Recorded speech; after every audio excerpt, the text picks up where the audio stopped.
Bonsoir. Donc ce soir nous sommes en hybride pour le troisième colloque Actualité Recherche du Theologicum, premier cycle soir. Alors, donc dans la salle avec nous, voilà un certain nombre de participants. Bonsoir, merci d'être là. Et à distance, voilà Christian, directeur du premier cycle soir, est en contact par chat avec les participants à distance. Donc ce soir, cette troisième conférence Actualité Recherche du Theologicum premier cycle soir est consacrée à la question d'Origène et de la Terre. Georges Elhadj, à côté de moi, est ici pour nous en parler. Alors Georges Elhadj est enseignant à l'ICP comme maître assistant. Il est directeur des études à l'ISEO, l'Institut supérieur des études œcuméniques. Georges, tu es orthodoxe et libanais.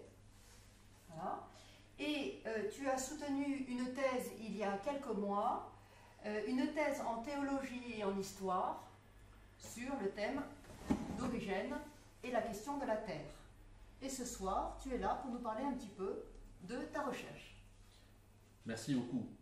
Voilà, alors tu vas prendre la parole, et puis ensuite on aura un temps de questions et de réponses, que ce soit avec vous participants ici dans la salle, ou avec les participants en ligne qui pourront poser leurs questions par le chat. Merci beaucoup, Gwendoline. Bonsoir à toutes et à tous. Merci d'être venus. Je reconnais que les conditions de la cité ne sont pas excellentes ce soir, mais quand même, la théologie mérite à 20h de faire quelques efforts. Merci Christian de m'accueillir au cycle C, Gwendoline de me soutenir et de m'accueillir, et je suis content de partager avec vous mes recherches sur Origène et la question de la Terre et la question politique qui découle de la question de la Terre. Gwendoline me présente comme un orthodoxe, comme un Libanais, et mon identité m'a conduit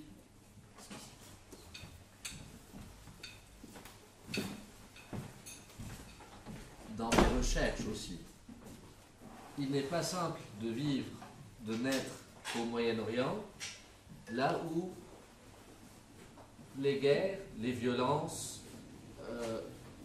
les phénomènes politiques sont toujours justifiés au nom de Dieu. Moi, je suis né pendant la guerre, et à l'âge de 3 ans, à l'âge de 7 ans, à l'âge de 11 ans, à l'âge de 16 ans, il y avait toujours des guerres, des bombardements. Et étant perturbé par la guerre, je me posais la question, et je disais à mes parents, mais quand est-ce que la guerre s'arrête? Et mes parents étaient pacifistes, ils voulaient que la guerre s'arrête, mais ils n'avaient pas de réponse. Donc la réponse était souvent demain ou la semaine prochaine, Inch'Allah. Et Inch'Allah, ça veut dire si Dieu le veut. Et cette volonté de Dieu me révoltait. Est-ce Dieu le seul acteur de la paix? Est-ce Dieu le seul acteur de la guerre? Et avec ce questionnement, j'ai voulu étudier davantage la question de la volonté de Dieu et la compréhension de la notion de terre promise. Il est simple. Au Moyen-Orient, chrétiens, musulmans et juifs revendiquent la même terre au nom du même Dieu. Du coup, c'était simple.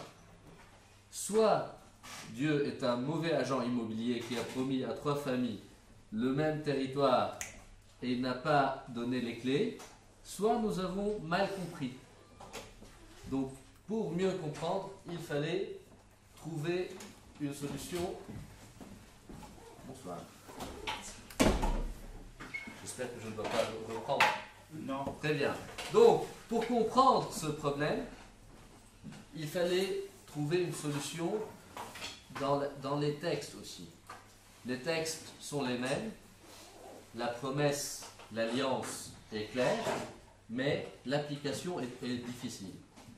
Et le choix d'Origène, donc, découle de plusieurs facteurs. D'abord, c'est son rapport aux Écritures. Origène, il est le père de l'exégèse patristique, il est même le grand-père de nos logiciels. C'est lui qui a inventé, ou il s'est appuyé pour la première fois sur les hexacles. Je ne sais pas si vous connaissez ce terme. Les hexacles sont 6 colonnes où Origène a confronté, il a comparé les versions de l'Ancien Testament, donc en hébreu et certaines versions en grec translittéré, pour comprendre les nuances. Du coup, son rapport aux Écritures, au sens littéral des Écritures, son rapport à l'histoire du texte, donc les différentes versions, les différents manuscrits, et les orthodoxes aiment dire aussi qu'il est le père de la méthode historico-critique, parce qu'il allait chercher s'il y avait vraiment un Beit Saïda, s'il y avait vraiment 2 Cana, donc il allait chercher sur le terrain. Donc, son rapport aux Écritures et sa méthode. Il n'a pas inventé toutes les méthodes, il a appliqué aussi l'allégorie, qui est une méthode déjà hellénistique. Il s'est appuyé sur d'autres penseurs comme Philon, le juif d'Alexandrie, pour proposer à chaque péricope environ 3 sens. Donc le sens historique, le sens spirituel ou mystique, et à la fin un sens tropologique ou moral. Comment appliquer le sens spirituel dans la vie du lecteur. Ça, c'est le rapport d'Origène aux Écritures. Mais Origène aussi, il est né et mort avant que le canon des Écritures soit fixé. Il est né vers la fin du IIe siècle et il est mort en 253. Or, nous savons que la première liste complète des livres du Nouveau Testament nous est parvenue en 367 dans une lettre pascale de saint Athanase, presque un siècle après la mort d'Origène. Du coup, dans les citations d'Origène, on trouve des livres que le canon des Écritures n'a pas retenus, comme le livre d'Enoch, par exemple. D'autres facteurs qui m'ont poussé à choisir Origène aussi. Il y a tout le mythe autour de sa personne. C'est un père de l'Église qui a été anathématisé. Il est mort en 253, enterré à la cathédrale de Tyr comme confesseur de la foi. Il est décédé suite à ses blessures pendant la persécution. Et en 553, le concile le condamne. L'Église brûle ses écritures. Une injustice, non? Personne ne l'a convoqué devant le tribunal pour se défendre. Du coup, aller chercher Origène, c'est aussi une sorte de provocation. Et je ne suis pas le premier, je ne serai pas le dernier. Les jésuites au XXe siècle ont restauré Origène. Le cardinal de Lubac disait « J'aimerais devenir pape pour 15 minutes pour canoniser Origène et puis je démissionne. » Ça vous dit combien cette personnalité a inspiré à la fois les théologiens actuels, les pères de l'Église. Saint Grégoire de Nice dit que Origène, il est le père des pères. Il a inspiré Basile le Grand, Grégoire de Nazianze, Grégoire de Nice, il a inspiré Évagre le Pontique. Nous reprenons tous ses enseignements, son schéma, sa méthode exégétique, mais on est toujours dans le débat, est-ce qu'il est père de l'Église ou pas? Selon les critères stricts de la patristique latine, il n'est pas saint de l'Église. Et selon la réalité, il est le père des pères. Du coup, travailler avec sa pensée, avec son apport et aussi donne un souffle et est une recherche aussi de la fraîcheur première. Un troisième facteur pour le choix d'Origène, c'est son exil en Palestine. Il est né à Alexandrie, d'un père et d'une mère chrétiens. Son père était martyrisé lorsqu'Origène avait 17 ans. Son père Léonides est considéré comme martyr et saint de l'Église. Il a pris la tête de l'école d'Alexandrie, l'école catéchétique, et indifférent avec son évêque Démétrios, il a été renvoyé de sa propre ville natale. Du coup, cet auteur se retrouve en Césarée de Palestine pour donner des cours dans son école catéchétique, donc sur la terre promise des Écritures saintes, mais en exil. Et c'est un paradoxe. Normalement, les gens cherchent à retrouver la terre promise, mais être exilé dans la terre promise change le rapport quand même aux Écritures. Donc, pour ces trois facteurs, j'ai décidé de travailler la pensée d'Origène et pas un autre père de l'Église. Et je savais qu'avec la largeur et la profondeur de son œuvre, il fallait certainement avoir des passages qui résolvent le problème de la violence. Les problèmes de la conquête de la terre promise, les problèmes de la promesse, les problèmes de l'alliance et les problèmes de la compréhension de la terre. Ce soir, je vais vous proposer certains des extraits de la pensée d'Origène. Personne ne peut couvrir, ni pendant une conférence, ni pendant un colloque, l'œuvre d'Origène, mais j'aimerais vous donner un avant-goût de ce que vous pouvez trouver dans les écrits, dans les œuvres d'Origène, que nous avons pu garder dans certains en grec, d'autres en latin, ou grâce à des traductions en arménien ou d'autres langues. Je vais parler d'abord de la question de l'identité. Je vais parler ensuite de la manière dont on devient terre promise. Et en troisième partie, je vais parler des implications politiques de cette pensée et comment Origène, dans ses œuvres apologétiques, a proposé une manière d'être chrétienne dans la cité. Je vois que vous me regardez bizarrement, mais Origène n'a pas seulement écrit des commentaires sur les Écritures saintes. Il a plusieurs types d'écrits, il a plusieurs types de produits.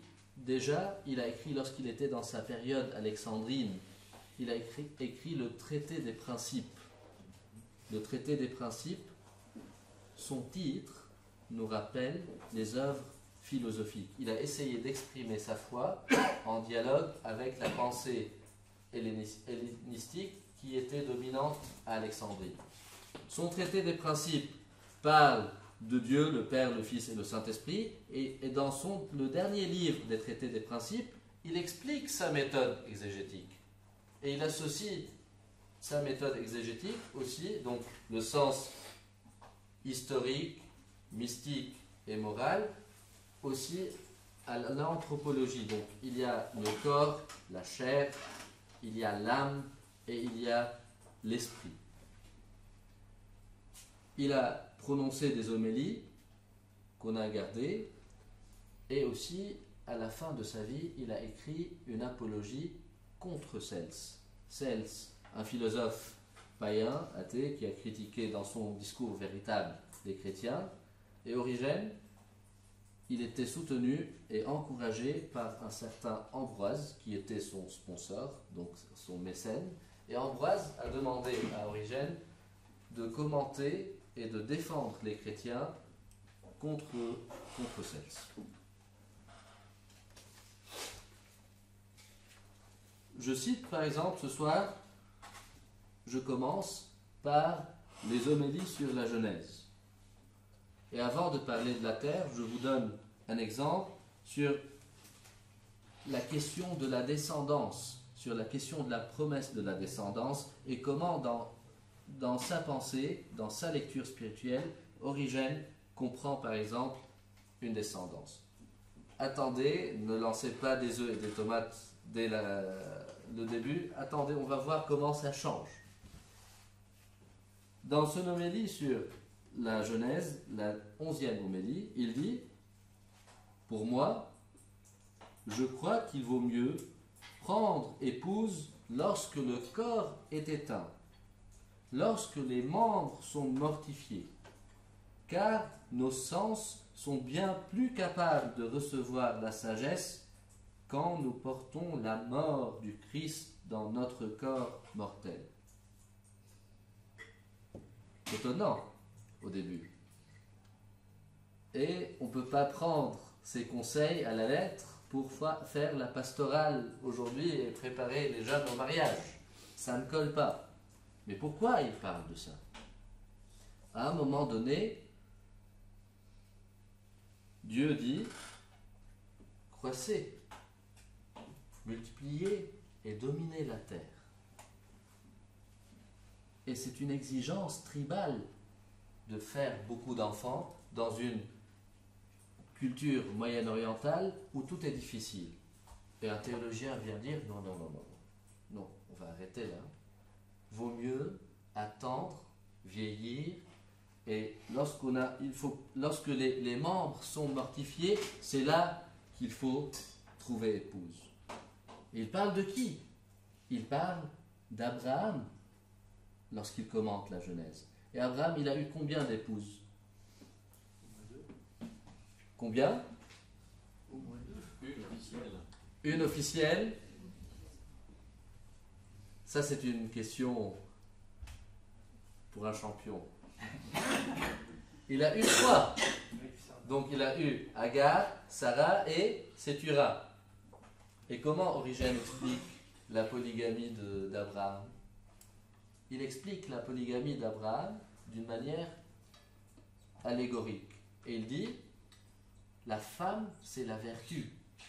Et les hommes, souvent, vivent toute leur vie, ils cherchent toute leur vie une vertu. Et Abraham, il avait à la fois 3 vertus.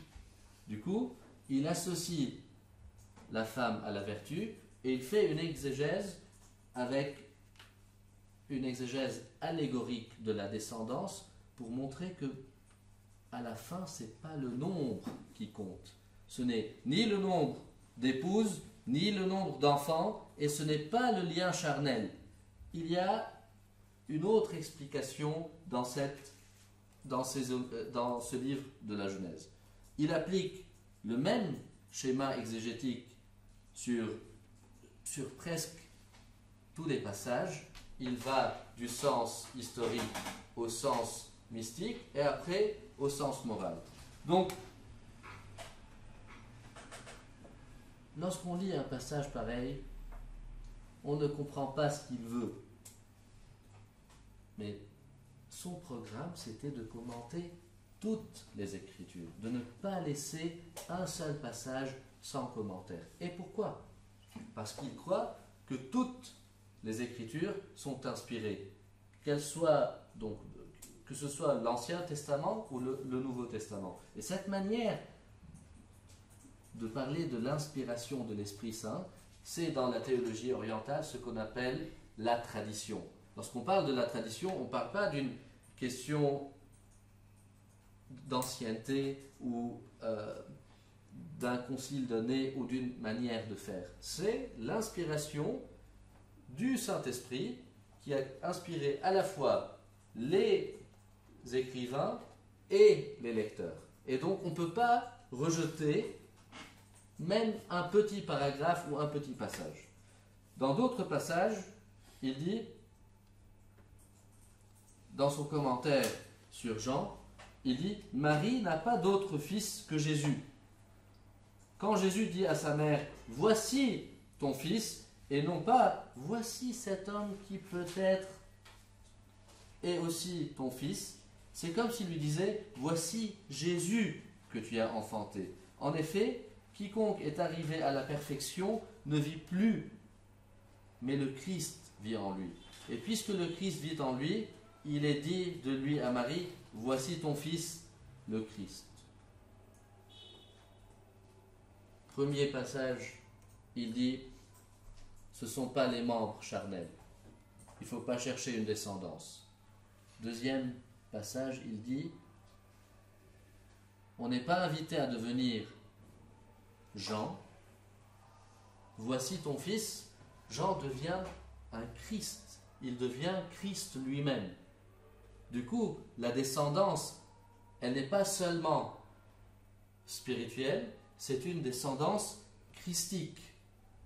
Et chacun de nous, lorsqu'il lit les Écritures selon Origène, il est invité à suivre ce vecteur. Donc sortir du lien charnel pour comprendre qu'il est invité à devenir un petit Christ. L'anthropologie christocentrée d'Origène fait donc de tout chrétien un frère de Jésus. Non pas dans le sens charnel du terme, mais selon la spiritualité de l'adoption. Une fois de plus, ce n'est pas un lien ethnique, ce n'est pas un lien culturel non plus, ce n'est pas une volonté simple de choisir un peuple, mais chaque homme et chaque femme dans la fidélité au Christ, il devient lui-même Christ. Et lorsque l'on reçoit Marie dans sa propre maison, on devient nous-mêmes Christ, on devient nous-mêmes fils de Dieu. Dans cette question de l'identité, les homélies sur Ézéchiel comportent par exemple un passage où il montre aussi que la question de l'appartenance ne dépend pas de l'enfantement. Il dit, nous devons nous souvenir, comme on l'a dit souvent, que de même qu'un homme engendre un homme, Israël aussi engendre Israël. Car Israël, quand il était Jacob, engendra le peuple d'Israël. Et nous trouvons dans les Écritures le nom d'Israël employé tant pour un seul homme que pour l'ensemble du peuple. Là, c'est un taboulé, on ne comprend plus rien. Quels sont les critères d'analyse d'un texte? Qu'est-ce qu'il veut dire dans toutes ces questions? En fait, ce qui importe dans toute son œuvre, c'est le lien spirituel qui l'appuie sur la pensée et la théologie de saint Paul. Donc, comme saint Paul, lui, il veut que l'engendrement spirituel soit à la base de notre identité. Il parle de l'héritage de la lignée selon les liens exclusivement spirituels. Cette pensée ressemble beaucoup à l'épître aux Galates, le verset 4-29, lorsque saint Paul parle de l'appartenance et de la descendance charnelle à dépasser, kata sarka, et il parle après de la descendance spirituelle, kata pneuma. Donc, Origène lit l'Ancien Testament à la base ou à la lumière de saint Paul, et il fait un lien comme le lien que fait Jésus dans le chapitre 15 de Jean, lorsqu'il parle du rapport entre les branches et le tronc. Ailleurs, dans les homélies sur Ézéchiel, il dit, donc être fils d'Abraham, c'est faire les actions d'Abraham. Être fils de Noé, c'est faire l'œuvre de Noé. Être fils de Daniel, c'est faire ce que fit Daniel. Pour lui, ça ne sert à rien de dire j'appartiens à ce peuple, ou je viens de ce peuple, ou j'ai les privilèges de ce peuple. Et pourquoi alors? Lui-même, il est fils de martyr. lui-même a demandé à suivre son père et à devenir martyr, et sa mère l'a empêché. Il pouvait s'enorgueillir, il pouvait dire « Moi, je suis fils de martyr, reconnu comme martyr. » Mais là, lorsqu'il applique sa pensée sur sa propre vie, il ne peut pas s'enorgueillir. Il doit aussi accepter que c'est sa propre personne qui sera jugée. Ce sont ses propres œuvres qui seront jugées, et tout le monde est appelé à devenir fils d'Abraham, ou fils de Noé, ou fils de Daniel. Ailleurs aussi, la ressemblance pour lui ne se limite pas à l'image de Dieu, mais elle se prolonge jusqu'à la communion des saints. Et il dit, dans ses homélies sur Ézéchiel, le chapitre 9, le paragraphe 1, il dit « De même que la vertu fait de moi un fils d'Abraham, si je vis selon elle, quand on fait les œuvres d'Abraham, on est fils d'Abraham. De même, les vices font de moi un fils du diable. Quiconque fait le péché est né du diable. » Et puis il ajoute « Nul avantage ne m'offre un père martyr. Si je ne vis vertueusement, ni n'honore la noblesse de ma race, c'est-à-dire son témoignage et la confession par laquelle il s'est illustré dans le Christ, rien ne sert aux Juifs de dire « Nous ne sommes pas nés, nous, d'une fornication, nous avons un seul Père, Dieu. » Et peu après, Abraham est notre Père. Quoi qu'ils disent, quoi qu'ils veuillent s'attribuer, s'ils n'ont pas la foi d'Abraham, c'est en vain qu'ils se glorifient, car ils ne seront pas sauvés parce qu'ils sont fils d'Abraham. C'est difficile quand même, c'est dur. C'est imposé à chacun de sortir de son confort, de sortir de ses certitudes. Gwendoline vient de dire, il est libanais. Et alors? Il est orthodoxe. Et alors? Et ce soir, je peux démontrer que je ne ressemble à rien. Si je peux ne pas ressembler ni à ma vocation, ni à mon identité, ni à rien. Donc, cette identité, ce rapport au peuple, à la terre, à la promesse, à l'alliance, est un lien qui se renouvelle tous les jours. Est un lien qui est dynamique et qui ne s'arrête jamais. Il n'est pas acquis à personne. Même Origène, lui-même, il n'est pas sûr d'être reçu, bien qu'il soit fils de martyr. Donc, cette définition de la filiation, selon la pensée d'Origène, met la foi en premier, met la foi en Jésus pour qu'on devienne des Christ. Ni la race, ni la parenté charnelle ne sont des liens fiables ou des garanties pour le salut de l'homme. Donc, lorsqu'il parle d'Abraham, Abraham devient, oui, une grande nation. Mais quelle nation? C'est une nation corporative, c'est une manière de dire qu'il est le père de tous. Et lorsque je vous parle des femmes d'Abraham. Tous ces enfants viennent de lui, de la chair, de la même chair. Mais après, qui peut dire « je suis fils d'Abraham » ? Selon ces critères, selon les critères d'Origène, c'est celui qui ressemble à Abraham par les actions. Et du coup, les trois sens mènent à l'action à la fin, mènent à la compréhension morale.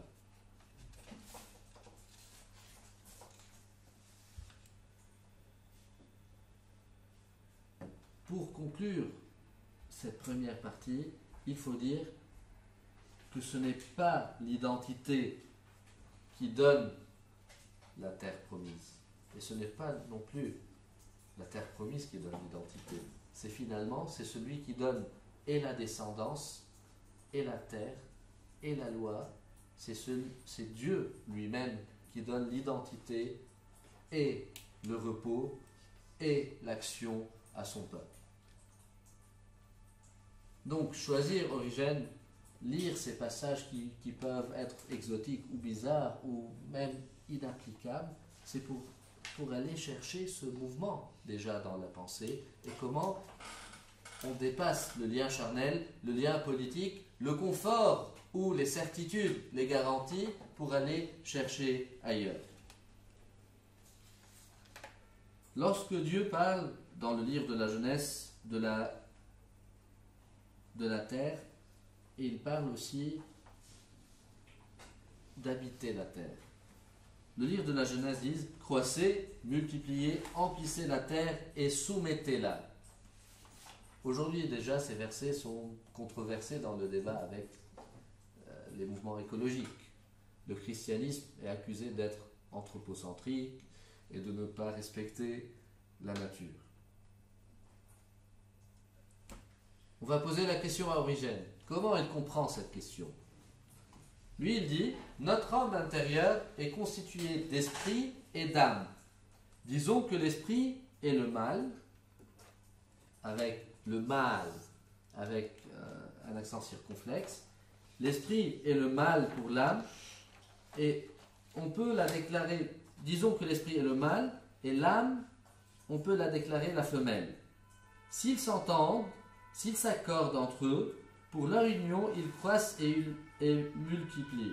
Ils engendrent comme fils les bons mouvements, les pensées et les réflexions utiles, au moyen desquels ils remplissent la terre et ils deviennent les maîtres.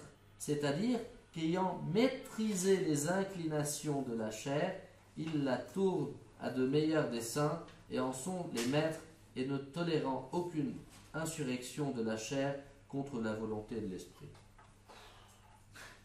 C'est lourd, encore une fois. Qu'est-ce qu'il veut dire là? Qu'est-ce qu'il veut dire? On va voir, lorsqu'il parle de la paix au niveau politique, son développement est aussi difficile.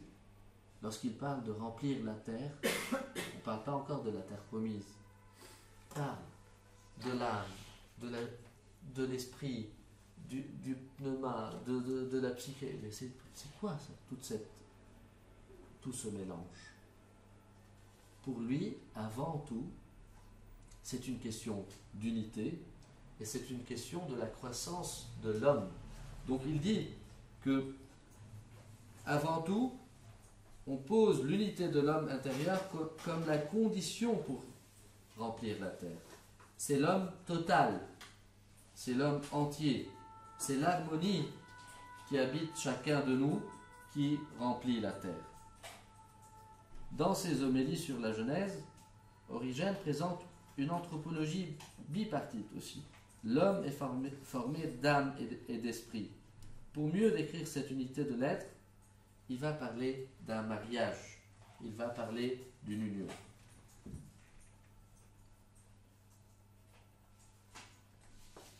Je ne sais pas si vous avez entendu parler de Maxime Heger. C'est un théologien qui a beaucoup écrit sur l'écologie, sur le respect de la nature. Et lui, il ne cite jamais Origène, mais il fait comme lui. Il dit, lorsque Dieu parle de la domination de la terre, il parle de la terre dans chacun de nous. Chacun de nous, dans son propre corps, il a ses propres désirs, il a ses propres animaux sauvages. Donc, avant d'aller dominer la terre, avant d'aller dominer la nature, il faut dominer sa propre nature. Chacun de nous est un microcosme, donc il faut avant tout se dominer. C'est une lecture actuelle aussi de l'allégorie biblique. Mais il y a, à un moment donné, Origène nous invite à devenir une terre promise. Donc on n'est pas seulement la terre donnée par Dieu, le don de la terre, le don de la descendance, c'est aussi, il parle précisément de la terre promise. Et comment on devient terre promise? Qui a conquis la terre promise dans le livre, dans les Écritures saintes? Qui est le chef de guerre? Josué. Et Josué Yeshua, ça veut dire Jésus, fils de Navé. Origène, pour lui, toute la lumière de l'Ancien Testament, ou tous les ombres même de l'Ancien Testament, sont éclairés par la lumière de Jésus, Christ, fils de Dieu. Donc, il va adopter sa méthode classique. Il fait un parallèle entre Josué, fils de Navé, et Jésus-Christ, fils de Dieu. Qu'est-ce qu'il veut conquérir, Josué? La terre promise. Quelle est la terre promise à Jésus-Christ? Deux réponses. Le cœur de l'homme et les cieux. Du coup, Josué qui va conquérir la terre promise devient dans la vie de chacun de nous Jésus-Christ qui vient conquérir mon cœur et le ciel à la fois. Je cite son commentaire sur l'Épître aux Romains 2, 9, 31. Il dit: Jésus, Josué, fils de Navé, a circoncis une seconde fois les fils d'Israël avec des couteaux de pierre, chose qui assurément semble impossible en ce qui regarde la lettre. En effet, que pourrait trouver à enlever une seconde circoncision à ce dont la chair du prépuce a déjà été circoncise une fois? Rien. Donc, déjà, le sens de la lettre de ces passages est absurde. Le sens de ces passages n'a rien à dire. Et pourquoi on les garde? Comment on les lit? D'emblée, Origène commence son argumentation par le refus total du sens littéral. Et lorsqu'il cite le livre de Josué pour commenter les écrits de saint Paul, il essaye de démontrer qu'une double circoncision ne sert à rien. Et il invite chacun de nous à comprendre quel est le sens de la terre promise et quel est le sens de la préparation pour devenir terre promise. Il dit donc, il est évident que notre Jésus, après Moïse, introduit vraiment les fils d'Israël dans une terre sainte où coule le lait et le miel, dans la terre promise. Mais il faut une seconde circoncision lorsqu'il supprime les habitudes et les passions du vieil homme ainsi que les vices de la chair. Donc, tout le débat autour de la circoncision n'est plus un débat ni charnel, ni historique, ni quoi que ce soit. C'est une question d'attitude. Pour devenir les fils de Jésus, pour devenir Jésus, il faut ressembler à Jésus. Donc, si donc quelqu'un reste sec par sa faute, je cite les homélies sur la Genèse, si donc quelqu'un reste sec par sa faute et ne porte pas de fruits, mais des épines et des ronces, comme s'il produisait un aliment pour le feu, alors en vertu de ce qu'il produit, il devient lui-même un aliment pour le feu. Mais si son zèle attentif l'a séparé des eaux de l'abîme, qui sont les pensées des démons, et s'il s'est montré une terre qui porte des fruits, il doit espérer un traitement de la même sorte, car Dieu l'introduit dans une terre où coule le lait et le miel. Du coup,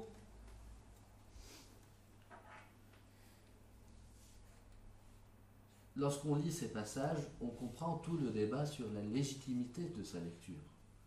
Aujourd'hui, la lecture allégorique est critiquée.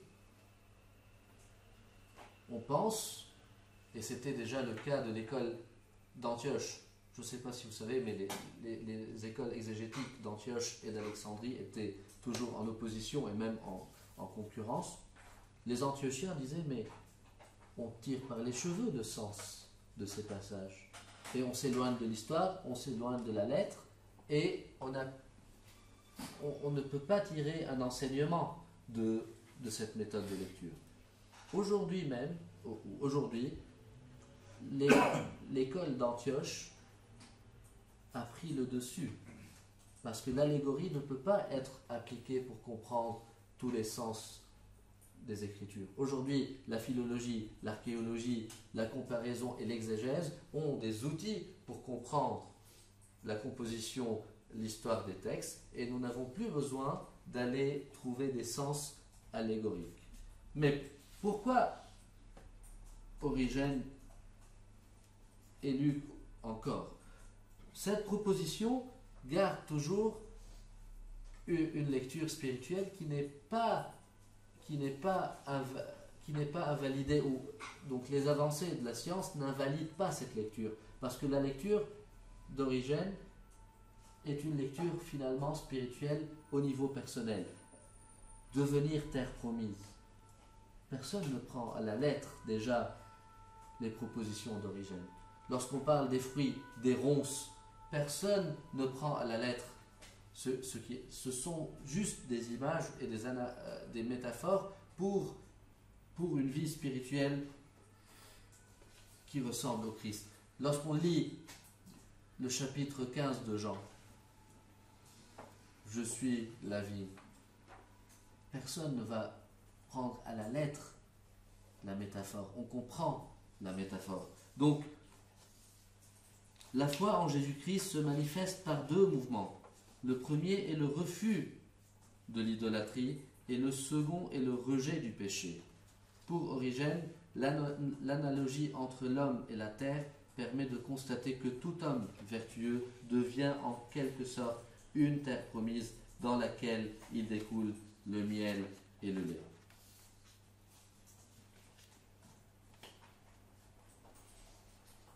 Je vous épargne la question de la terre sèche et de l'élément humide et de toute la comparaison entre la terre et l'élément humide pour passer rapidement au rapport entre cette lecture spirituelle et le témoignage des chrétiens dans la cité. Nous avons dit que cette lecture d'Origène laisse tomber tous les liens charnels, toute l'appartenance à une lignée, à un peuple, et met l'accent sur la personne. Chacun est invité à appartenir, à devenir Christ. Du coup, l'identité de chacun découle des actions de chacun. Mais on peut dire que cette pensée mène à un désengagement total. Comment, à partir de cette identité nouvelle en Christ, comment on peut appeler les chrétiens à vivre dans la cité? Est-ce qu'ils vivent en communauté? Est-ce qu'ils vivent isolés? Est-ce que chacun se débrouille? Le contexte historique était un débat avec le philosophe Cels. Donc Cels n'était pas content des chrétiens qui ne servaient pas dans l'armée impériale, et selon lui, ils étaient une menace pour la pérennité de l'Empire romain. Donc Cels disait, il faut que les chrétiens prennent les armes pour défendre, comme tout le monde. Ce sont des citoyens infidèles. Et Origène dit, nous chrétiens, nous ne portons pas les armes. Nous avons un autre moyen pour secourir l'empereur. Et Cels, dans son livre, se moque en disant, si tous les Romains se mettent à prier, l'Empire romain va finir mal. Origène, dans son contre Cels, lui répond en disant que tous les Romains, convaincus, se mettent à prier. Ils triompheront de leurs ennemis, ou plutôt, ils n'auront même plus de guerre du tout, car ils seront protégés par la puissance divine qui avait promis, pour 50 justes, de garder intactes 5 villes entières. Il cite le livre de la Genèse, le chapitre 18. Car les hommes de Dieu sont le sel du monde, assurant la consistance des choses de la terre, et les choses terrestres se maintiennent tant que le sel ne s'affaiblit pas. Encore une explication qui s'affranchit de la réalité politique pour parler de la prière. Et comment se battre avec la prière? L'idée, c'était, pour Origène, de distinguer entre le vrai Dieu et les divinités romaines. Là, on parle de prier. Là, on parle de piété, Eusébia. Mais c'est quoi la définition de la piété? C'est quoi Eusébia comme vertu? Politiquement, c'est pas clair encore. Mais on sait que la piété, c'est prier le vrai Dieu. Les chrétiens, dans cette cité romaine, étaient invités à sacrifier pour les dieux romains, pour l'empereur. Et Origène vient dire, non, non, non. Nous, on va secourir l'Empire par la prière. On va secourir l'Empire par la vraie prière au vrai Dieu, par la vraie piété. Donc, au premier abord, il semble qu'Origène présente une théologie surprenante. Une lecture hâtive pourrait conclure que l'action politique des chrétiens se limite à la prière. Il invite les Romains à suivre l'exemple de ceux qui croient en Jésus-Christ. Donc vous, devenez aussi pieux, priez et votre empire sera sauvé. Mais la citation biblique complexifie davantage. Il va citer l'exemple de Sodome et de Gomorrhe. Il dit que Abraham était sûr que Dieu allait, par sa prière, protéger les villes de la destruction.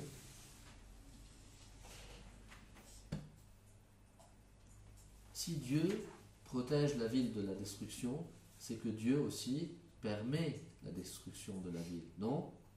Selon la logique. Dans le contexte romain, les barbares deviennent alors l'instrument de Dieu. C'est Dieu qui permet aux barbares de détruire l'Empire ou pas? Ou c'est Dieu qui permet aux Romains de gagner ou pas? Non.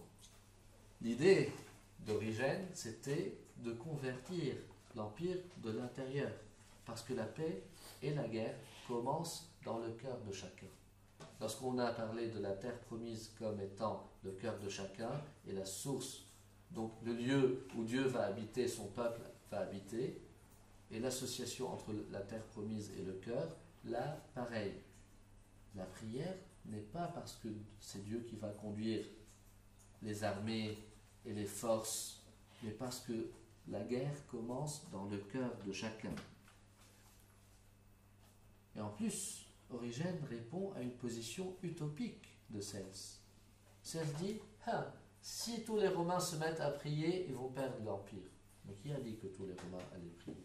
Et qui a dit que tous les Romains vont adopter une posture pacifiste? À l'utopie, il a répondu par une autre utopie. Il a dit, non, on va prier, on ne va pas porter les armes. Et après, il dit, tu nous exhortes à secourir l'empereur, nous allons secourir l'empereur. Dans le Contre-Cels, le livre 8, le paragraphe 73, il dit, aussitôt après, je cite Origène, Cels nous exhorte à secourir l'empereur de toutes nos forces, à collaborer à ses justes entreprises, combattre pour lui, servir avec ses soldats s'il l'exige, et avec ses stratèges, à quoi il faut répondre, quand l'occasion s'en présente, nous apportons aux empereurs un secours divin, pour ainsi dire, en nous revêtant de l'armure de Dieu. Déjà, Cels dit, il faut secourir l'empereur par toutes ses forces.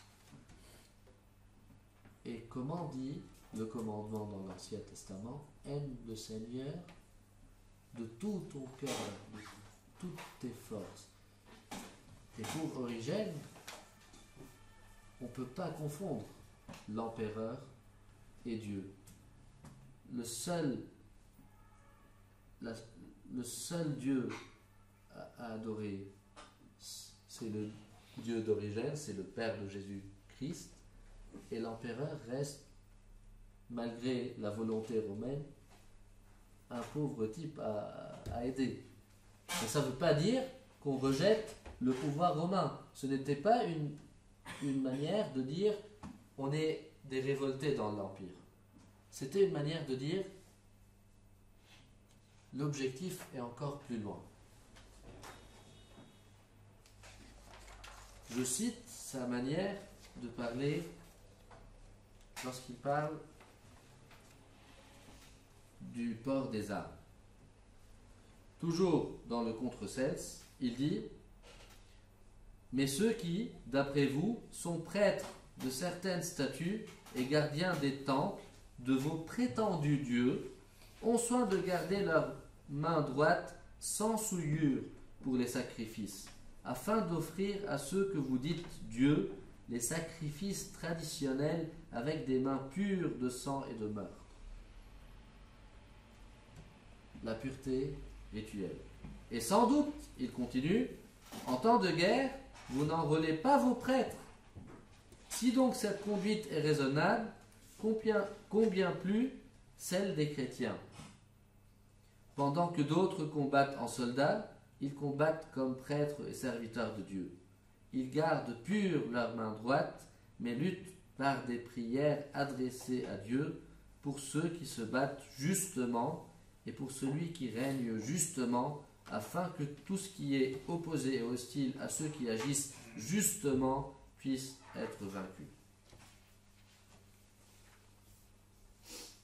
Il répète, se battre justement, pour ceux qui se battent justement. Là, on peut parler d'une guerre juste, mais non, pas d'anachronisme. Ce qu'il est en train de dire, il est en train de dire,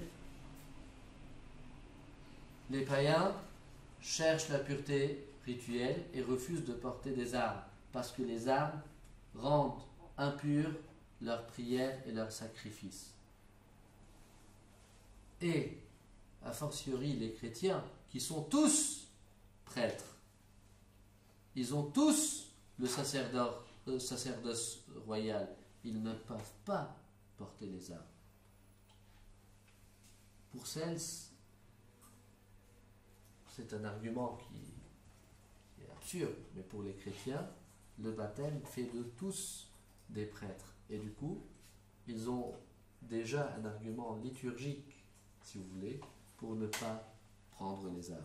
Donc, cette nouvelle identité, qui est aussi une identité d'action, qui découle de l'action pacifiste, est une identité qui gênait beaucoup l'Empire, puisque les chrétiens étaient considérés comme des traîtres ou même des marginaux. Il ajoute, de plus, nous qui par nos prières vainquons tous les démons qui suscitent les guerres, font violer les serments et troublent la paix, nous apportons à l'empereur un plus grand secours que ceux que l'on voit combattre, et nous collaborons aux affaires publiques en faisant monter dans la justice nos prières jointes aux exercices et aux méditations qui enseignent à mépriser les plaisirs et à ne plus les avoir en vue. Donc, à un moment donné, pour lui, ce sont les courants épicuriens qui mettent le plaisir avant tout, qui mènent à la dispute, qui mènent au trouble dans la société et parfois à la guerre. Dans toute cette position, dans tout ce témoignage controversé, il a quand même, Origène, une bonne opinion, un bon avis de l'Empire romain. Pourquoi alors? Il a parlé de la paix, qui vient d'en haut. Lui, il est né sous les persécutions, et puis il y a eu un empereur, Philippe l'Arabe, qui était le premier empereur chrétien. Avant Constantin, Philippe l'Arabe, avant l'édit de Milan. Il a vu que la situation politique aide ou dérange l'évangélisation, l'annonce de la bonne nouvelle. Il a vu comment il a adressé des lettres à Philippe l'Arabe, il a pu participer à des synodes en Arabie pour calmer la situation de l'Église, pour régler les questions, les différents théologiques. Donc il a compris que le contexte politique aide ou pas au développement théologique et à la diffusion de la bonne nouvelle. Donc, à un moment donné, il accepte que la Pax Romana, la paix romaine devienne un vecteur d'évangélisation, devienne un moyen pour que la foi des chrétiens puisse être répandue dans l'œcumène. Et il dit, non, ce n'est pas que les chrétiens fuient les services communs de la vie quand ils délaissent les charges publiques, mais ils se réservent au service plus divin et plus nécessaire de l'Église de Dieu pour le salut des hommes. Ils dirigent à la fois selon la nécessité et la justice. Ils prennent soin de tous, pas seulement des chrétiens, de ceux qui sont à l'intérieur de l'Empire pour qu'ils vivent mieux chaque jour, de ceux qui semblent à l'extérieur pour qu'ils s'engagent dans les paroles et les actions vénérables de la piété, et pour qu'ainsi, adorant véritablement Dieu et formant le plus de fidèles possible, ils soient imprégnés du logos de Dieu et de la loi divine, et soient unis au Dieu suprême par celui qui, Fils de Dieu, logos, sagesse, vérité, justice, lui unit quiconque s'applique à vivre en tout selon Dieu. Donc, oui, les chrétiens ne portent pas les armes, mais ils ont une mission auprès des autres peuples. Ils sont invités à sortir de leur propre communauté, à sortir de chez eux, pour aller servir tout le monde et à servir la paix dans toute l'œcuméné, dans toute la terre habitée.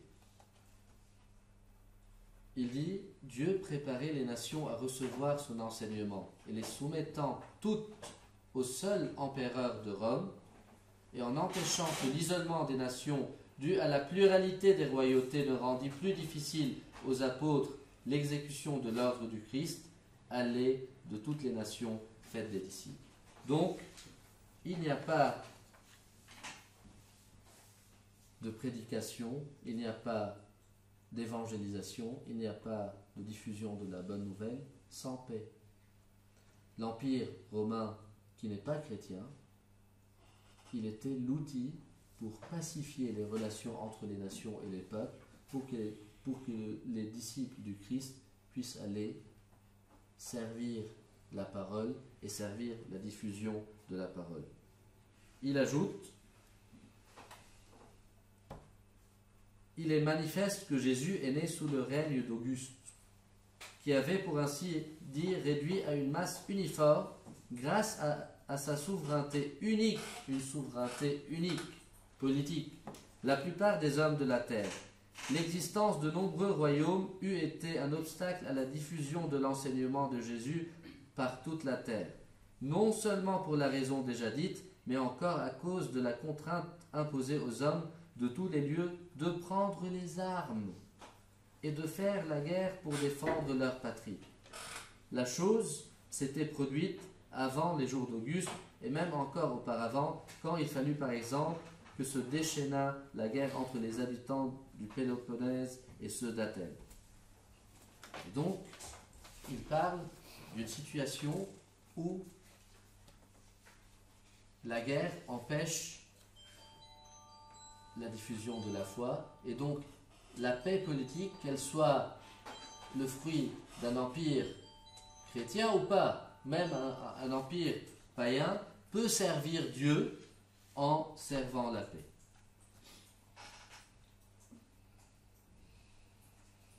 Ce soir, aujourd'hui, demain, à quoi sert d'aller chercher les Écritures d'un père de l'Église ou d'un hérétique ou d'un provocateur ou d'un homme dépassé? Ça sert à quoi d'aller lire Origène? Certes, une présentation comme la mienne ne vous donne aucun goût de lire Origène. Vous avez compris qu'il faut aller chercher ailleurs, ou peut-être lire les écrits d'Origène. Mais pourquoi je vous invite quand même à aller à la rencontre de ce père de l'Église? On a parlé déjà de la méthode, de sa méthode et de la nôtre. Nous ne pouvons pas faire de la théologie juste comme on fait l'histoire de la généalogie de notre famille ou l'archéologie ou quoi que ce soit. Faire de la théologie, c'est un exercice d'actualisation aussi, d'anamnèse. On se souvient pour actualiser. Faire la théologie, c'est aussi croire en l'inspiration et des Écritures et des pères de l'Église. Faire la théologie aujourd'hui, c'est savoir que si le Saint-Esprit a provoqué cette pensée, il est aussi capable de stimuler et d'inspirer une pensée en nous. Il y a un siècle, ici en France, on parlait d'un retour au Père. Moi, je préfère appeler ce mouvement le renouveau patristique.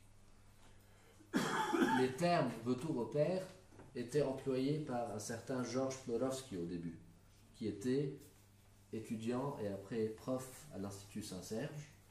Et dans le monde catholique, il y a eu tout le mouvement autour des sources chrétiennes à Lyon qui a utilisé les écrits patristiques pour un renouveau de la théologie. Aujourd'hui, si je vous invite à lire Origène, ce n'est pas pour aller chercher tous ces passages qui peuvent sembler asséchants, bizarres, incompréhensibles lorsqu'on les prend l'un après l'autre avec des citations de 3 ou 4 lignes, mais c'est de savoir, pour vous inviter à devenir des petits Christ, 2, pour savoir, oui, on fait de la théologie ici, 2, pour savoir que c'est une expérience, ce n'est pas seulement un exercice mental, c'est une expérience d'aller à la rencontre des pères de l'Église, et pour vous inviter aussi d'actualiser dans votre vie à la fois l'écoute de la parole et la communion avec le Logos de Dieu. Origène disait, nous allons commencer à faire notre travail.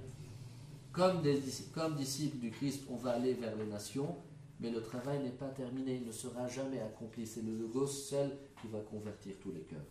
Donc, ce soir, je vous invite, après la première provocation, peut-être à une évocation des pères de l'Église et à suivre une certaine vocation où seul le Logos transforme notre écoute et notre attitude. Je vous remercie. Merci Georges. Alors, en t'écoutant, donc je me disais qu'on travaille sur Origène, que tu nous as donc rapidement présenté, qui est un père de l'Église du tournant du 2e et 3e siècle, donc qui est né à Alexandrie dans l'Est et qui est allé à Antioche ensuite, à Alexandrie dans l'Ouest et allé vers Antioche vers l'Est du Moyen-Orient patristique. En faisant ce travail sur ce père de l'Église, tu réfléchissais, tu nous le disais toi-même, sur les violences au Moyen-Orient qui ont fait partie de ton histoire. Et ce que j'entends de la présentation que tu nous fais, que tu nous as faite, c'est que Origène permet de comprendre, apporte une lecture différente des conflits qu'il y a au Moyen-Orient depuis plusieurs décennies. D'abord, tu nous as dit, en commençant par l'homélie sur la Genèse, que l'identité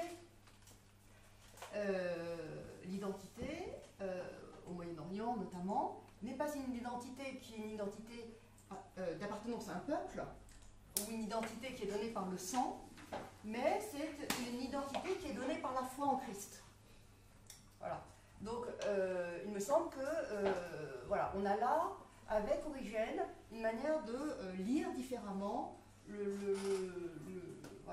ces conflits qui, au Moyen-Orient, durent depuis plus longtemps et qui sont des conflits d'identité de peuple ou de religion, entre les religions. Voilà. Donc l'identité n'est pas donnée par une appartenance à tel ou tel peuple, à telle ou telle religion, mais pour Origène, l'identité, elle est d'abord l'identité d'appartenance au Christ qui nous fait tous frères. Voilà. voilà, une première lecture d'Origène sur la situation au Moyen-Orient, puisque c'est de cette actualité dont il s'agit dans ton travail, finalement. Une deuxième lecture qu'Origène apporte de cette violence et de ces guerres au Moyen-Orient, c'est que la terre promise pour laquelle on se bat, là-bas, eh bien, n'est pas une terre promise à conquérir, mais que la terre promise, c'est notre âme. Oui. Voilà. Et la terre promise que l'on doit conquérir, finalement, c'est d'abord notre âme. Exactement. Et non pas la terre pour laquelle on fait la guerre. Donc c'est une deuxième manière dont Origène, voilà, qui est né sur ces terres-là, mais à une autre époque, qui a vécu sur ces terres-là, mais à une autre époque, relie ce que c'est que la guerre pour la terre promise. Voilà. Et une troisième manière de relire ce conflit au Moyen-Orient, qui, tu nous l'as dit au début, est un conflit où la religion est portée en étendard, on se bat au nom de Dieu, c'est finalement que s'il faut se battre au nom de Dieu, eh bien c'est d'abord se battre pour convertir son cœur. Exactement. Donc c'est la place de la prière. C'est toute cette histoire dont tu nous as raconté dans le Contre Cels, sur ces chrétiens qui répondent à Cels que leurs seules armes, c'est la prière. Voilà. Mais ce n'est pas une prière pour aller se battre et prendre des armes, mais c'est une prière tournée vers la conversion. Voilà. Donc une triple subversion, on peut dire, peut-être, hein, de la guerre, selon Origène, qui apporte sans doute une autre lecture du lien entre guerre et religion. Pour une personne comme toi qui a connu ce que le lien entre guerre et religion peut avoir de destructeur. Et finalement, je crois comprendre que dans le rapport à la terre, le rapport à la question politique, le rapport du religieux à la terre et à la question politique, en fait, c'est un rapport qui est absolument, qui est spiritualisé, en fait. Exactement. Hein, chez Origène. Exactement. Voilà. Bien. Et puis, il m'a semblé que dans la dernière partie de ton propos, mais j'avoue que pour cette lecture de l'exposé de Georges, nous avions un petit peu échangé avec Georges il y a quelques jours et il m'avait déjà donné des pistes. C'est pour cela qu'elle a compris.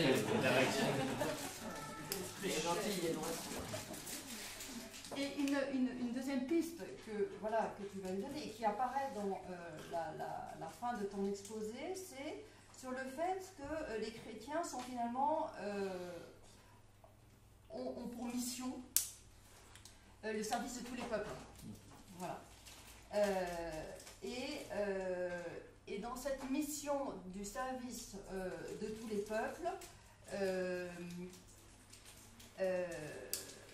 les armes qu'ils prennent, c'est-à-dire les armes de la prière en vue de la conversion, n'ont pas pour but d'imposer leur religion dans l'état dans lequel ils vivent, voilà, puisque tu nous as bien dit que la paix politique était une paix romaine, oui, qui n'était pas une paix chrétienne, oui, voilà, et que cette paix est pour les chrétiens une bonne paix, même si elle n'est pas une paix chrétienne, parce qu'elle elle donne les conditions, elle favorise ou elle donne les bonnes conditions pour la diffusion de l'évangile. Et on peut actualiser, et c'est toi-même qui me donnais cette piste-là, on peut actualiser cette lecture-là de la paix dans un empire romain, le désir des chrétiens d'avoir la paix et de soutenir la paix dans un empire romain, par une actualisation par notre situation aujourd'hui en France, où l'Église est minoritaire, dans un État laïque, donc dans un État qui n'est pas chrétien, mais l'État laïque garantit pour nous les conditions de paix qui permettent la diffusion de l'Évangile. Donc Origène nous donne des clés pour pouvoir, nous, chrétiens, trouver des places aujourd'hui en France, dans nos relations avec l'État et notre constitution laïque. Voilà. Merci beaucoup Gwendoline pour ces remarques. Pour Origène, c'est le Christ qui est la source de la paix. L'Empire romain est l'outil ou l'instrument de la paix. Donc lorsqu'il dit à Sens, nous allons secourir l'empereur par la prière, il est sincère. Parce qu'il croit que la paix vient d'en haut. La paix vient du Christ. Il n'est pas en train de faire le malin ou d'être hypocrite. Lorsque tu parles d'une réponse différente au conflit aujourd'hui au Moyen-Orient, déjà le terme allégorique vient de allos, autre.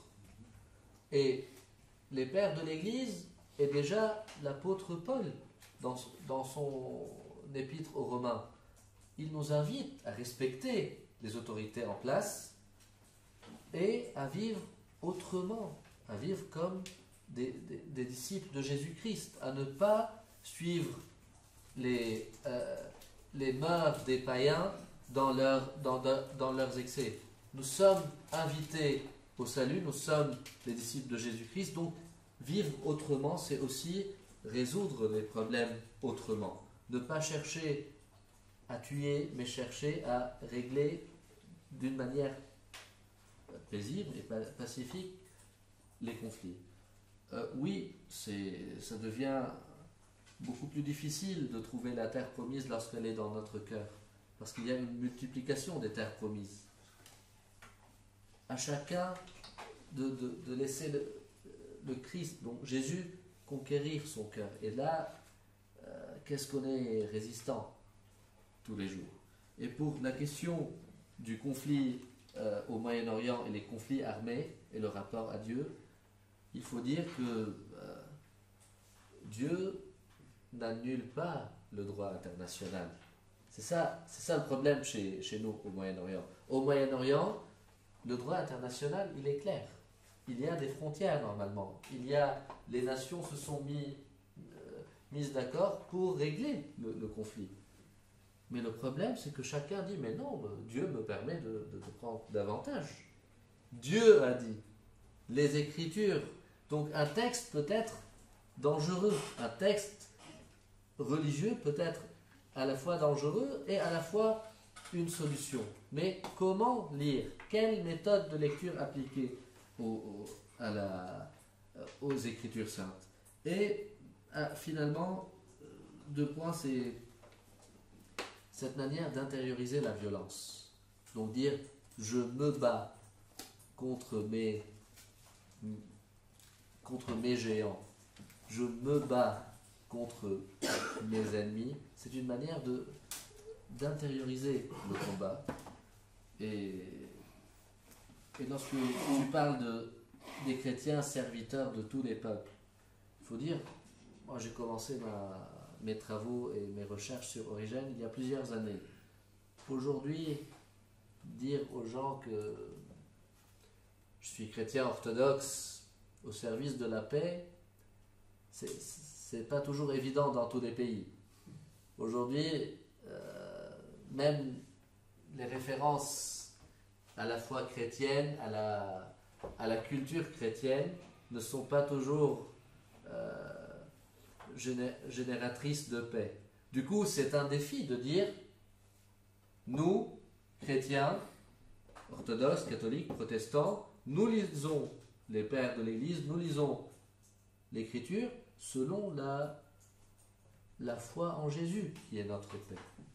Nous ne pouvons pas tuer au nom de Dieu. Nous ne pouvons pas tuer au nom de notre foi. Ça ne peut pas passer. Si je suis vraiment disciple de Jésus-Christ, je laisse les armes. Je ne touche pas aux armes. Je ne bénis pas les guerres. Je ne bénis pas les armes. Je ne bénis pas ni les missiles, ni les avions de chasse, ni rien. Je suis impur selon les pères de l'Église si je porte les armes. Donc, bénir les armes est une attitude antichrétienne.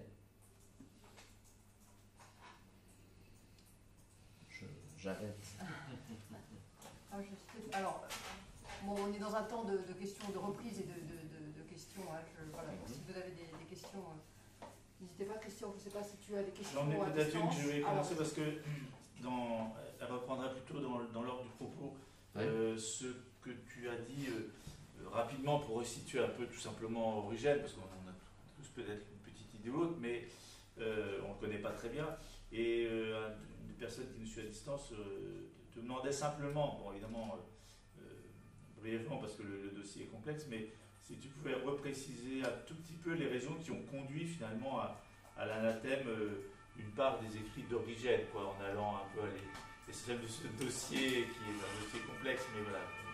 Très bien. Je n'allais pas parler de... J'ai fait exprès d'éviter, Oui. bon, je voulais Voilà. promouvoir Origène, non pas... Oui. Mais c'était une question aussi, les thèmes des anathèmes, c'était la question de la préexistence des âmes, Oui. donc c'est un schéma bizarre chez Origène. Même lorsqu'on parle entre patristiciens, une fois un de mes profs m'a dit mais je ne comprends pas ce chapitre, et l'autre un autre prof a dit mais c'est le schéma origénien. Je vous explique. Nous sommes habitués, si on suit le schéma de la Genèse, création, chute, et puis toute l'histoire du salut. Mais Origène, il est néoplatonicien, il est imbibé de la philosophie grecque. Pour lui, il y a chute après création. Je m'explique. C'est très difficile de comprendre au début. Pour lui, les âmes étaient préexistantes, donc les âmes existaient avant la création matérielle et elles étaient dans la contemplation de Dieu. Une fois les âmes, donc une âme est libre, une fois elles atteignent la satiété, donc elles ne peuvent plus contempler Dieu, elles s'éloignent de Dieu, qui est source de lumière, de chaleur, elles se refroidissent, et elles tombent, et elles deviennent des corps, elles tombent dans les corps. Du coup, la chute commence avant la création. Et c'est une pensée philosophique que l'Église a condamnée, la question de la préexistence des âmes. Il y a une autre pensée, ou un autre thème, c'est l'apocatastase, qui est la restauration de tous en Christ. Là, il y a un débat. Un des points, c'est que d'autres pères de l'Église parlent de l'apocatastase et l'Église les a gardés. Je parle de Grégoire de Nice, je parle d'Éphrem le Syriaque qui priait pour le salut du diable. Mais pourquoi l'Église, vous souriez, mais pourquoi l'Église critique l'apocatastase? Parce que si l'apocatastase était un système, donc après la chute, nous allons forcément revenir et être adoptés par Dieu, c'est que notre liberté ne sert à rien. C'est clair? C'est un système. Vous allez tomber et remonter. C'est le système et ce n'est pas la volonté, ce n'est pas le libre arbitre, ce n'est pas le choix de chacun. Or, chez Origène, et là, c'est là qu'on peut débattre, et je m'appuie sur les travaux du père Henri Crouzel, qui a démontré dans ses travaux que c'est une caricature de l'apocatastase chez Origène. L'apocatastase chez Origène, c'est l'insistance de Dieu. Donc, Dieu continue à appeler chacun, à séduire l'âme de chacun comme un amoureux, même après la mort. Donc l'amour de Dieu est éternel, du coup il ne s'arrête pas à la mort corporelle des âmes. Il continue à dire, tu es mon bien-aimé, tu es mon chéri, viens.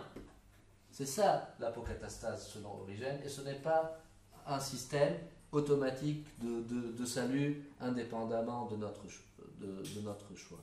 Du coup, oui, l'Église, le Concile a condamné Origène en 553, mais on peut, ce soir, je ne vais pas nuancer mes propos, je vais dire tout ce que je pense. C'était aussi une question politique. Après le concile d'Éphèse et le concile de Chalcédoine et la rupture avec les Antiochiens, il fallait rééquilibrer et taper sur une figure alexandrine. Du coup, Justinien a sacrifié la tête d'Origène comme on a fait avec la tête de Jean-Baptiste. C'est ma lecture.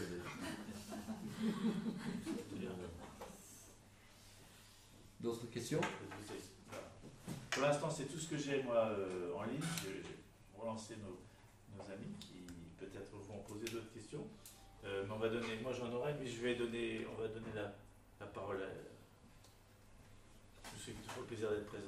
Quand vous dites que les armes ne sont pas sont anti-chrétiennes, je ne sais pas si est-ce que parce que je suis militaire à la base, est-ce que en fait on doit tous être martyrs ou on va quand même considérer que la vie est sacrée et que parce qu'il a développé ce principe-là et que comme elle est sacrée, on doit empêcher la violence qui va sacrifier un processus.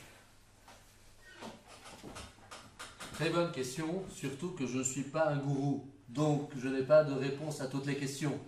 Ce que je peux dire et ce que je peux me permettre de dire, c'est qu'il n'y a pas de guerre au nom du Christ. Lorsqu'on parle d'Origène qui respecte l'Empire romain, il respecte l'action politique. Mais il dit, nous, chrétiens, nous avons une autre ambition. Notre ambition, c'est la paix. Et l'Empire romain, à un moment donné, il a appliqué la paix. Il y avait la Pax Romana, c'était la fin aussi de la guerre civile, il n'y avait plus de guerre. Mais je ne peux pas absolutiser l'apport d'un père de l'Église, l'apport d'Origène. Je ne peux pas dire, aujourd'hui, en tant que chrétien, moi, ma seule doctrine, c'est Origène. Non. Mon seul maître, c'est Jésus-Christ, qui est la paix, qui est mort, qui n'a pas tué. Et après, le débat dans l'Église est ouvert. Oui, la pensée d'Origène rejette la guerre juste, l'Inquisition, les croisades, tout. Et le témoignage est même avec un jeu de mots. Témoignage en grec, c'est martyr, martyrion. Donc, être martyr du Christ, c'est être le témoin du Christ dans la vie, dans la cité, dans la vie politique. Mais je ne peux pas dire que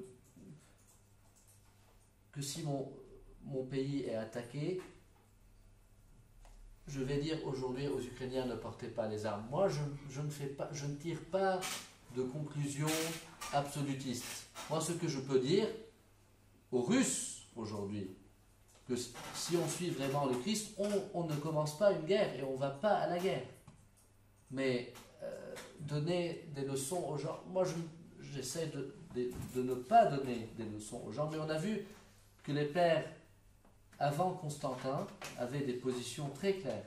Tertullien refusait la chose publique, Origène pouvait dire toucher les armes, c'est pollué, c'est impur. Même Basile le Grand qui dit il faut interdire les soldats quand même d'approcher la communion pendant 3 ans au moins, Basile le Grand. Mais après, comment vous faites? Lorsque l'Empire est devenu chrétien, comment on fait? Personne n'a posé la question au père de l'Église, est-ce qu'on peut devenir soldat chrétien? Mais il y a des saints qui sont soldats chrétiens. Du coup, lorsque vous faites de la patristique, lorsque vous allez à la rencontre d'un auteur, vous êtes autorisé et surtout encouragé à dialoguer avec cet auteur. On ne prend pas tout ce que l'auteur dit pour la monnaie courante. On n'accepte pas tout. On peut dialoguer. Parfois, Cels a raison. Si les chrétiens se désengagent de la vie politique, comment on fait? Si on combat juste avec l'eau bénite, comment on fait? Il y a des hymnes byzantines où on a pris l'icône de la Mère de Dieu et on a fait des processions autour de Constantinople. Et Constantinople est tombé. Ça ne veut pas dire que je prêche la guerre, mais ce que je prêche surtout, c'est qu'il n'y a pas d'État chrétien. L'État est un outil de gouvernement. Et donc la pensée d'Origène, qui est une pensée pré-constantinienne, aujourd'hui nous parle. Gwendoline a bien vu. Et ce n'était pas de la triche. C'est elle qui a vu ça. aujourd'hui, dans une société sécularisée, la pensée d'Origène nous rappelle qu'il est possible que nous soyons chrétiens minoritaires et que nous acceptions de vivre sous un État qui ne soit pas chrétien. C'est possible. La foi en Christ ne s'arrête pas selon l'identité de l'outil de gouvernance dans une nation ou dans un pays.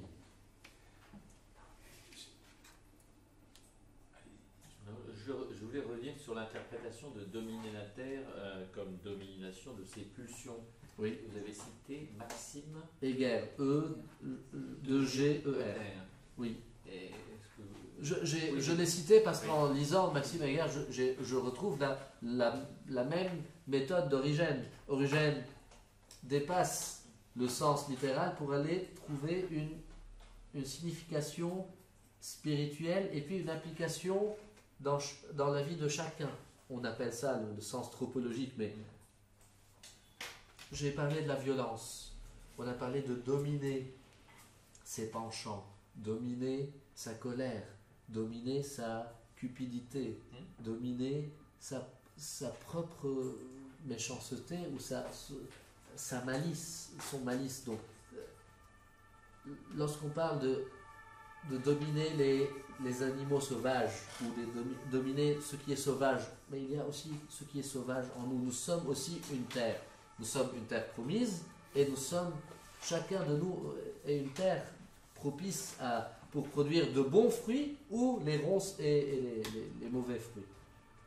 C'est ça le rapprochement. J'ai cité Maxime Heger pour dire que même des penseurs aujourd'hui peuvent avoir recours à l'allégorie dans le sens spirituel. Aujourd'hui, on n'a pas besoin de l'allégorie au sens historique. On peut aller lire les écrits et des exégètes, et on connaît l'histoire du texte. Mais au niveau spirituel, l'apport des pères de l'Église n'est pas invalide. Donc si Gwendoline a fait le parallèle avec l'État laïque, sur la Pax Romana, on peut aussi faire, à mon sens, un parallèle avec la double matérialité qui consiste à se dire on a besoin de la terre pour vivre, mais on a aussi un impact sur la terre. Hein. Les chrétiens ont besoin de la Pax Romana pour christianiser, mais Rome a besoin des chrétiens pour maintenir la Pax Romana. L'homme a besoin de la terre, du cosmos, des écosystèmes pour vivre et a un impact sur les écosystèmes. Donc il y a un peu cette idée-là de double matérialité qu'on retrouve aujourd'hui dans certaines pensées écologiques. Merci. J'avais une question-action en t'entendant juste avant cet échange-là. Est-ce qu'on pourrait dire que dans la pensée d'Origène, finalement, on rejoint ce qu'on trouve, pas chez un père d'église, mais je pense au premier siècle chrétien dans la lettre à Dionette, et ailleurs, d'ailleurs chez les pères, je ne suis pas spécialiste en patristique, mais que les chrétiens, cette image, est-ce qu'elle est pertinente pour Origène de parler des chrétiens comme étant dans la société, dans la cité, comme l'âme de ce corps? Est-ce que c'est quelque chose qui est conforme à sa pensée et dans un langage plus contemporain, ou si c'est complètement anachronique, tu le dis simplement, comment il aurait articulé la perspective, par exemple, qui est réfléchie dans notre maison par des gens comme Bernard Bourdin, sur l'articulation entre la perspective chrétien-citoyen ou citoyen-chrétien, où ça n'a aucun sens de vouloir entrer dans cette dialectique en réfléchissant à partir d'Origène. Je vais rester très prudent avec la pensée de Bernard Bourdin, c'est mon prof et je ne veux pas m'aventurer à recevoir ses critiques demain. Il va peut-être pas regarder. Oui, par contre, pour la Dionette, ton analyse est très pertinente. Lorsqu'Origène parle des chrétiens comme celle de la terre, il parle aussi d'une certaine...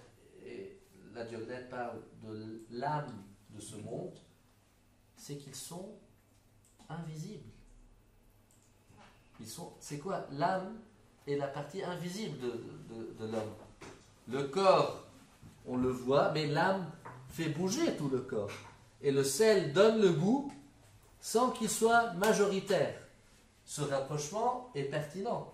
Et c'est un rapprochement qui dépasse aussi les questions nationales. C'est un rapprochement qui libère les chrétiens de la pression nationale et tribale, qui fait des citoyens de chaque terre et à la fois des citoyens du royaume des cieux. Donc une double identité qui fait d'eux à la fois fidèles au Christ et à la fois fidèles à la cité là où ils vivent. Et pour Bernard Boudin, on réglera. On en parlera. Oui. Et moi j'avais aussi. Pardon. Oui. Ah, il y avait quelqu'un au fond peut-être. Allez-y. Alors voilà, d'abord Katrina. Oui, qu'en fait les chrétiens en terre en Orient, enfin Moyen-Orient, sont en fait aussi les facilitateurs. Le fait qu'en fait ils sont à même de s'entendre avec, là je pense plutôt musulmans probablement, mais justement ayant moins d'aspérité ou étant peut-être habités d'une autre spiritualité, sont aussi pas uniquement par rapport à leur rapport à la paix, mais simplement d'exister, d'avoir une présence comme ça diffuse, permet de tenir parfois des pays ou des peuples qui ne fonctionneraient pas ensemble. Enfin, non, ça semble un peu... Au contraire, je suis très, très heureux d'écouter cette analyse. C'est l'œuvre d'Orient qui véhicule beaucoup ce... Moi, je pense que c'est la pensée des pères de l'Église et du Christ, avant l'œuvre d'Orient, dans le sens qu'on vient d'entendre. Nous sommes au secours de l'empereur et de l'empire par notre prière. Par notre prière. Par notre prière. Que veut dire par notre prière? Ça veut dire que nous ne sommes pas, nous nous appuyons ni sur les armes, ni sur l'argent, ni sur le nombre, ni sur les ambassades étrangères, des étrangers. Ce n'est pas un rapport de force que prêchent les pères de l'Église. Ce n'est pas des liens diplomatiques ou des protectorats ou des avantages que d'autres n'ont pas. Être chrétien, c'est être ambassadeur de Jésus-Christ, c'est être ambassadeur de la paix. Et donc, pour ceux qui s'inquiètent pour les chrétiens en Orient en disant il faut envoyer des armes, c'est ça, c'est un péché à la fois politique et spirituel. Il y a des gens qui veulent envoyer des armes dans des villages au Moyen-Orient pour protéger les chrétiens de leurs voisins. C'est le projet de massacre. Parce que tôt ou tard, une guerre va tomber. Alors, lorsque les chrétiens servent la société comme de bons citoyens, lorsqu'ils sont utiles à la société, c'est là qu'ils construisent aussi la paix à l'image de leur Seigneur. Les chrétiens, sous l'Empire ottoman, étaient aussi minoritaires. Ils n'avaient pas d'armes ni d'argent. Et comment ils ont réussi à continuer? C'était par l'éducation et c'était par les idées. Ils ont convaincu les Arabes musulmans, sunnites, que les États-nations au XIXe siècle étaient une solution. Donc, à un moment donné, le sunnite arabe se trouvait plus proche du maronite arabe ou de l'orthodoxe ou du luthérien arabe que du sunnite turc. Ils ont utilisé la pensée nationaliste pour imiter les États-nations en Europe. Mais c'était une idée. C'était ni les armes, ni l'argent, ni le nombre.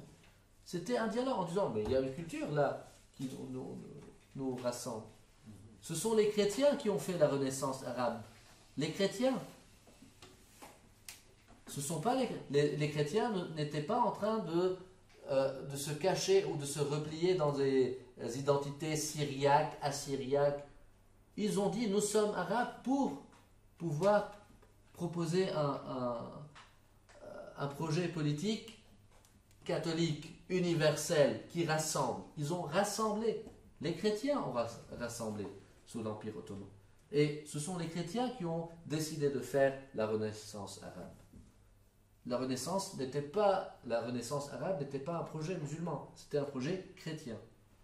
Donc être arabe et chrétien, c'est un projet des chrétiens en Orient. Alors cette Renaissance arabe date de... Parce que Du 19e siècle. Du 19e siècle, d'accord, c'est le 19e siècle. Oui. Et ce n'était pas une renaissance politique seulement, c'était une renaissance culturelle. Alors on a une question. Une question, vous parlez un petit peu fort pour que les micros, pour ceux qui sont en train de se passer. Oui, je voudrais savoir l'orientation très forte que vous avez mise en avant chez Origène, selon laquelle la terre promise serait d'abord la terre intérieure. Est-ce que vous savez nous dire si les juifs, les théologiens juifs ont travaillé ça? Je suppose que oui, et qu'ils ont dû beaucoup le travailler. Et pourquoi ça n'a pas davantage fleuri, en tout cas pour les oreilles du grand public?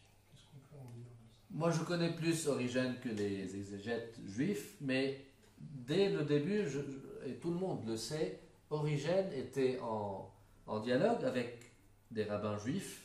Il a influencé, il était influencé par l'exégèse juive, et un de ses maîtres de pensée, c'est Philon d'Alexandrie. Philon est un juif de la diaspora, et pour la diaspora, le rapport à la terre est différent. Donc, il ne cherchait pas une parcelle de terre, il cherchait une identité, il cherchait Dieu et le lien. Donc, même des penseurs juifs avaient un autre rapport à la terre. Et on sait, les exégètes et les spécialistes connaissent mieux que moi, mais le rapport à la terre changeait d'une période à l'autre. Donc avant l'exil, la compréhension de l'identité était différente qu'après l'exil. Donc on a vu que même dans l'Ancien Testament, la compréhension des Juifs comme un peuple a changé, et Origène, il est tributaire dans sa pensée, à la fois à la pensée hellénistique, donc avec l'allégorie, comment les Grecs comprenaient la mythologie, et à la pensée de Philon, le juif. Et aujourd'hui, beaucoup de juifs n'aiment pas Philon, ils ne veulent pas parler de Philon. Philon propose une lecture spirituelle de l'Ancien Testament et non pas littérale. Bonne chance pour employer Philon dans un dialogue. J'aurais une petite question. Est-ce que cette lecture spirituelle de la terre, du rapport à la terre, ça viendrait chez Origène du fait qu'il soit exilé en terre promise, comme tu l'as dit en introduction? J'aimerais bien dire oui, mais je ne peux pas. Sa méthode exégétique était déjà claire dans son traité des principes, donc à Alexandrie. Avant qu'il soit exilé, il avait une lecture spirituelle des Écritures. Mais je pense aussi que dans la deuxième partie de sa vie, sa vie palestinienne, si on peut dire, la vie Alexandrie, la vie palestinienne, il a vécu l'exil loin d'Alexandrie comme si Alexandrie était aussi sa terre natale. Je m'explique. Lorsqu'on parle de la terre promise dans la compréhension d'Origène n'est pas seulement une ancienne terre déchue qu'on a perdue. Ce n'est pas un état qu'on a perdu. Et pas seulement un territoire à conquérir. C'est une dynamique. Nous étions tous dans une terre promise, donc qui est le règne de Dieu, et nous allons tous travailler pour retrouver le rapport à Dieu. Donc, sa théologie est une théologie dynamique, mais circulaire. Et donc, lorsqu'on lit ses écritures, ses écrits à Alexandrie et après en Césarée de Palestine, c'est le même, il n'a pas changé. Il est assez fidèle à ses intuitions. Et est-ce qu'on peut aller jusqu'à dire que, tu n'as pas employé le terme, parce qu'en la matière, il a une vision eschatologique, et notamment comment, s'il a interprété, comment il interprète la proposition qu'on trouve dans plusieurs lieux dans le Nouveau Testament, mais qui clôt avec l'Apocalypse les choses de cette perspective d'une terre nouvelle et des cieux nouveaux. Est-ce que ça, c'est quelque chose qui est aussi qu'il a interprété ou pas? Cette tension où non seulement il y a cette attente des cieux nouveaux, mais il y a la terre nouvelle. Il parle de la terre nouvelle, mais on ne peut pas détacher sa compréhension de l'eschatologie de sa compréhension aussi des Écritures. Pour lui, l'Ancien Testament, c'est l'ombre des vérités qui sont claires dans le Nouveau Testament. Nous, pour ceux qui ont vu parmi vous, vous connaissez les appareils photo avec le négatif. Donc, pour les jeunes, vous ne connaissez pas ça peut-être. Mais ça ne suffit pas pour le sens. Ce n'est pas seulement opposer l'ombre à la vérité, il parle de l'évangile éternel. Donc, il y a aussi l'attente du Christ qui va venir et réaliser les promesses du Nouveau Testament. Et lorsque j'ai parlé du niveau politique, lorsque j'ai parlé de l'évangélisation du monde, il dit à Cels, nous, on va commencer l'annonce de l'évangile, mais nous n'allons pas pouvoir convertir tout le monde. Ce n'est pas une utopie, c'est un projet eschatologique que le Logos, que le Christ, dans son règne, va transformer tout dans sa nouveauté. Donc, une nouvelle terre, un nouveau règne et la conversion de tous. Mais la conversion de tous est eschatologique. Elle est renvoyée pour après. Elle commence maintenant, mais elle n'est pas terminée. Elle n'est pas accomplie, elle n'est pas achevée maintenant. J'ai une question en ligne qui est arrivée parce que j'ai fait une ultime relance. Donc quelqu'un demande que tu précises un tout petit peu la définition du sens d'une théologie circulaire. Enfin, je pense que tu l'as fait peut-être, mais oui, je peux plutôt parler d'une théologie dynamique en recherche. Ouais. Et lorsque je parle de circulaire, ça veut dire que c'est à la fois une réalité qui était bonne et qui s'est... Donc, c'est un sens, c'est un don qui vient de Dieu, le don de la terre, et c'est un don aussi à acquérir et à conquérir et à recevoir. C'est ça. Donc, c'est un don qui est... La terre promise est déjà donnée, la vie est donnée, le projet, l'amour est donné, et c'est aussi un mouvement d'accepter le don et de reconstruire la terre promise. C'est le mouvement du salut. Oui.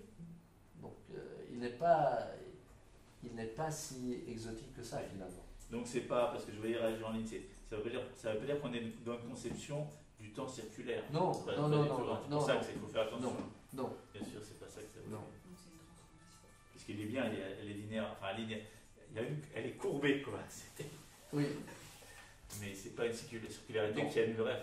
Sinon, il n'y aurait pas de sens, il n'y aurait pas de motif christologique, il n'y aurait pas de sens au temps de l'histoire du salut. Non. Et sinon, je serais en train de justifier la condamnation de l'apocatastase. Donc non.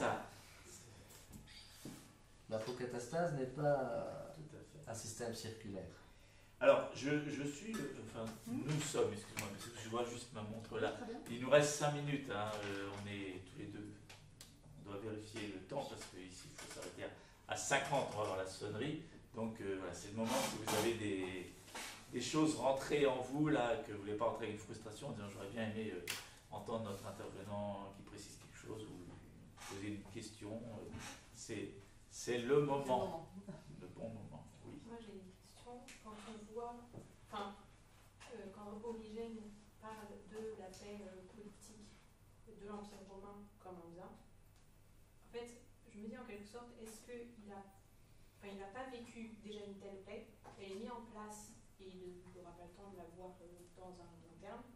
Et quand on voit maintenant ce que ce genre de paix a pu donner, quand on voit tous les bienfaits, mais quand on voit aussi que d'un côté ça peut conduire à une sorte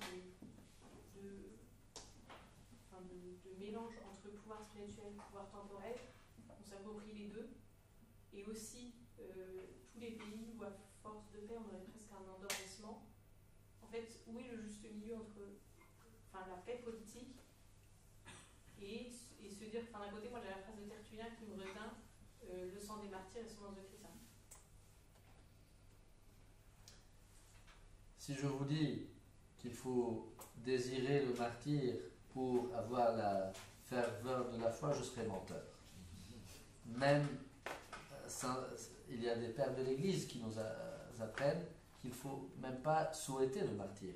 Il faut fuir le martyr tant que c'est possible.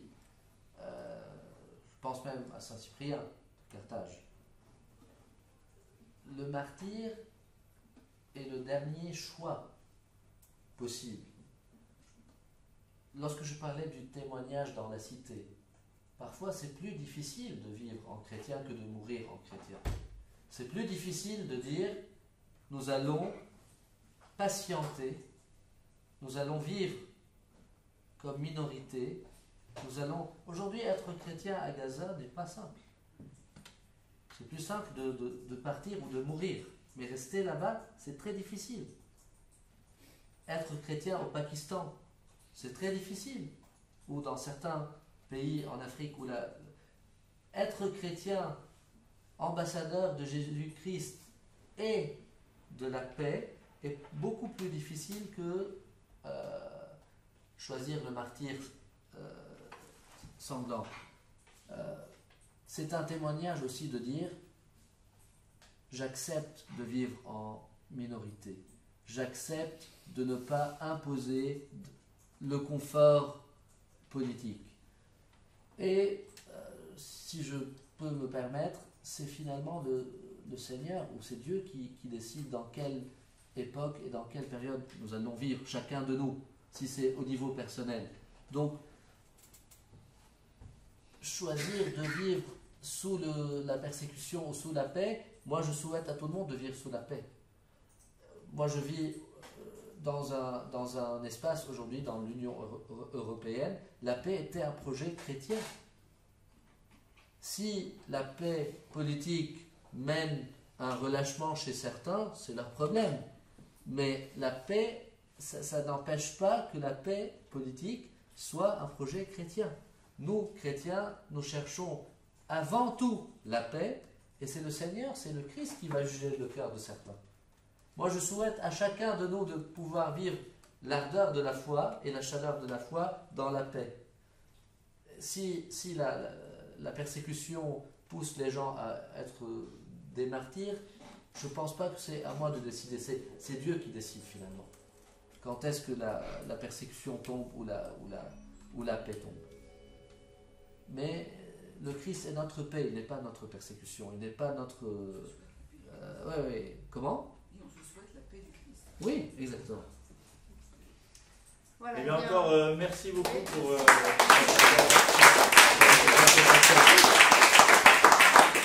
qui nous a mis en appétit pour les nouvelles origines, pour des pensées très contemporaines.